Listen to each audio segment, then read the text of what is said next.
I would love to share this deep hamstring roll with you. And I want to start by saying that passive stretching helps to restore the flexibility that you already have. Active stretching increases your flexibility. So this is a deep, active pin and stretch for the hamstring. And there's a couple different ways to do it based on your flexibility. Okay. So um, we've already talked about the light hamstring roll. That's like if you're not trying to gain any flexibility, you're just trying to restore some blood flow in your hamstrings. That's a great one for that. But if you want to get a little more active, you're going to take the roller and just manually roll it forward and back until you find the tops of your hamstrings. And then flex your feet as deeply as you can. That's one of the biggest parts of this. Your feet are a little wider than hips width distance. If they're too wide, this isn't going to work. If they're too narrow, it's just not going to be accessible. So let them come a little wider. Okay. Sit up as tall as you can and then start to creep forward. Okay. Start to flex, point, rotate through your ankles. So if you are comfortable with this flexibility level, I've got a deeper version for you. But if this feels good, go on this journey with me for a sec. Tether your heart forward, fold down with a nice long spine as much as you can. You could be going 1 inch or 1 foot before you feel sensation. Totally personal. Walk your hands over to one side and peel the opposite hip up and down. Hover over this leg and keep going. Peel up, lower down.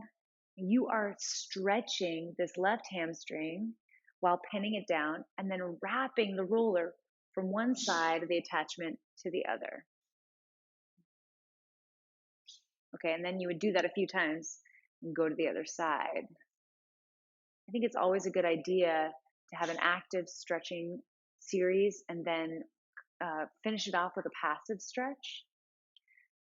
So when you're ready, when you finish one side, relax your toes, press your chin into your chest, and just let the top of your head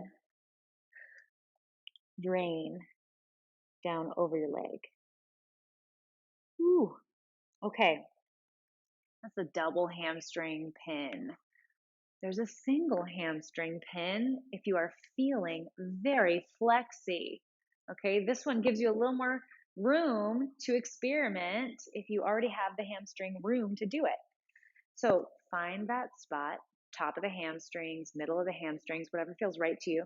Take a nice big inhale, exhale, shift forward, flex, point, rotate through your ankle. The flexing of the foot is what activates the hamstring. And then for an even deeper sensation, press the heel deeply down into the ground. Okay, now that you've got that all set up, start to shift your toes and your chest from one side to the other. And then if you want even more sensation, this top leg can come back into like your version of the splits. If you do this active stretch once, twice a week, you will be surprised at how much easier it gets and how much more flexibility you'll gain. Hashtag flexibility gains. Social media is weird. Okay, take it back in, bring it on up, and then do the other side if you did the single roll. Thanks for joining me for that. Hope you liked it.